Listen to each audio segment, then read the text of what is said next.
In this video, we're going to go over 5 things you must do during your pregnancy in order to be ready for the delivery process. Side note, these will also help you have a more pain-free and healthy pregnancy so that your core stays in tip-top shape as you navigate transitioning from pregnancy to postpartum.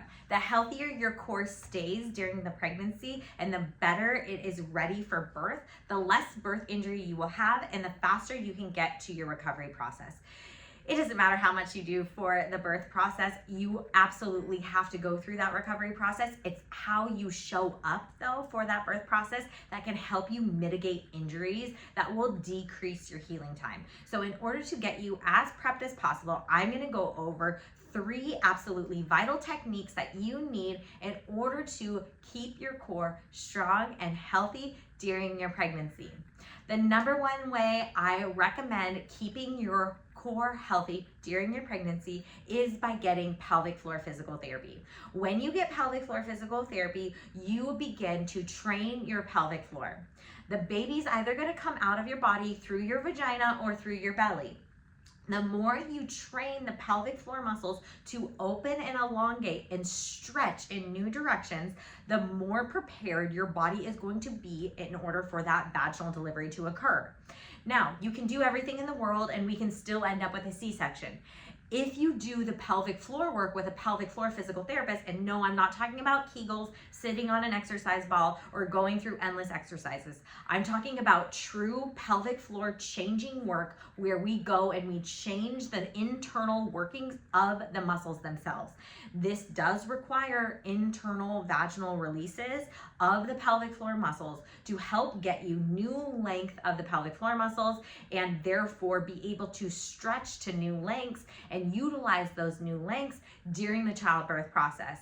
When your body is used to opening and you're not having to find new lengths during the actual childbirth process, but instead you've worked on it before the childbirth process with the pelvic floor physical therapist, then your body is more ready to open and less likely to tear, less likely to have to push for hours because your pelvic floor already knows how to get open and stay open.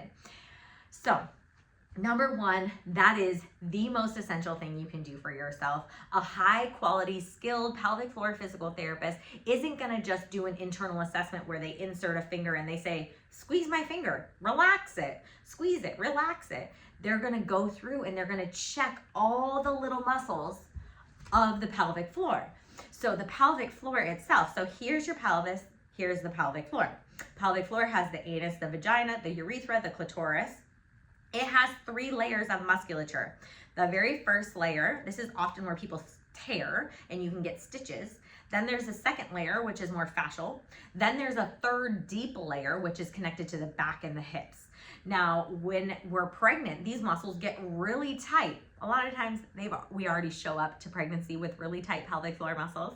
But what happens during pregnancy is that we have relaxin and progesterone, and that is creating laxity of our joints, making the pubic bone a little bit more loose, making the SI joints a little bit more loose. Shoot, even making the feet more loose. That's why our feet get bigger during pregnancy. As we increase in weight and the joints are looser, the feet widen and lengthen. And so therefore, what happens is that the muscles try to compensate. The muscles will tighten to try to pull the pelvis back together so that you can function and not have pain. Well, a lot of times when we go through our daily life and we have tightness in our pelvic floor, that will cause pain, or that can cause more constipation, or that can cause more pelvic pain, that can cause sciatica, that can cause SI joint pain, which is pain on the backside of the pelvis. So we got to get these muscles open and relaxed so that we can actually open and relax for the childbirth process. When you do this work of opening and relaxing, even if you end up with a C-section, your C-section will go much better because there's just more space to work with. So a lot of times you'll have people that end up with a C-section and it's if the baby couldn't engage into the pelvis and or you just weren't dilating fast enough, or the baby wasn't moving through the birth canal, a lot of times there's just so much tension in the pelvic floor that the uterus is having to work so hard to push baby down. And if it's not stronger than the pelvic floor itself, it's gonna be real hard to get baby out. And that's where we end up with hours and hours of volitional pushing or using our breath holding to push the baby out, and or we get severe tearing, or we need forceps or a vacuum in order to get the baby out. And so ideally, we prep with a pelvic floor physical therapist who's going through and opening up all these muscles, giving us new blood flow, giving us new length of these muscles, and therefore we're able to utilize the lengthening of these muscles during the childbirth process so that we can be ready to have that vaginal delivery with as little tearing and as little work as possible. Obviously, it's a ton of work, but the more prep we are, that's what we can control.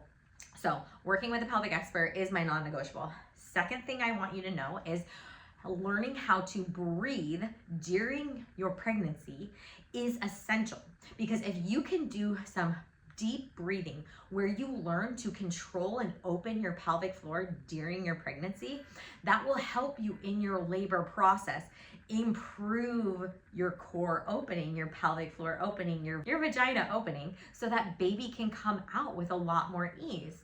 The more open we can get, then the uterus can just do its job and contract, and push baby out. The less likely we have to do a ton of breath holding to increase our intra-abdominal pressure to help push baby out. Ideally, we let the uterus do all the heavy lifting here, and all we have to do is relax and open our pelvic floor. So, how do you relax and open your pelvic floor?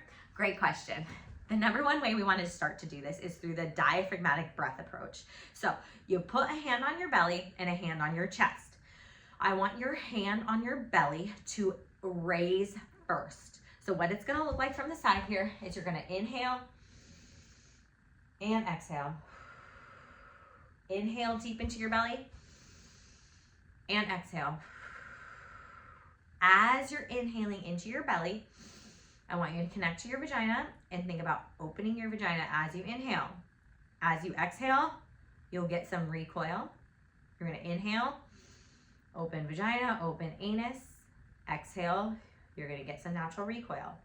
Practice that, just that, 5 minutes every single day. If you're like, I can't feel it, then I want you to try and feel it. You can put a finger right inside your vagina or right next to your vagina and see if you can feel that opening. If you are not able to get that, that's another red flag that you need to be working with a pelvic expert physical therapist to start to get that control of the pelvic floor musculature. So practice laying on your back or standing up or sitting down, feeling the pelvic floor open, which means feeling the vagina open, feeling the anus open, and or feeling the anus flare as you inhale. And then as you exhale, you get some recoil. That is one of the best ways to train for birth. That is how we keep our core strong and flexible and help decrease the risk of tearing. And then once contractions set in, you can do that breathing from the minute you start to get contractions. What the bonus effect of breathing like that is, when you are inhaling and opening, your diaphragm is dropping and descending down into the belly.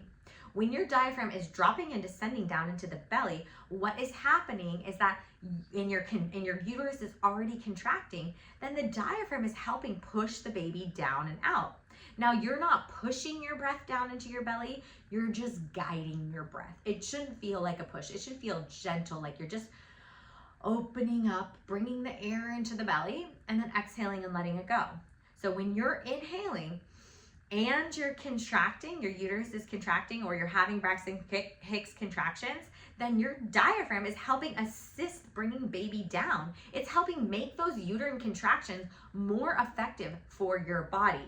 So that type of breathing you're going to use for training during your pregnancy, 5 minutes a day.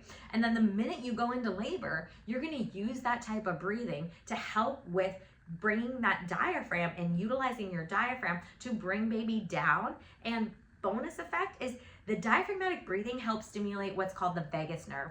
The vagus nerve is a stimulatory nerve of the parasympathetic nervous system. The parasympathetic nervous system is your resting nervous system. It is your rest and digest nervous system. It's what helps keep you out of the fight or flight mechanism of when we want to like run from a tiger. When you are in labor, you want to really avoid anything that's going to be stimulating your fight or flight mechanism. So you want to stay in that total relaxation state as much as possible.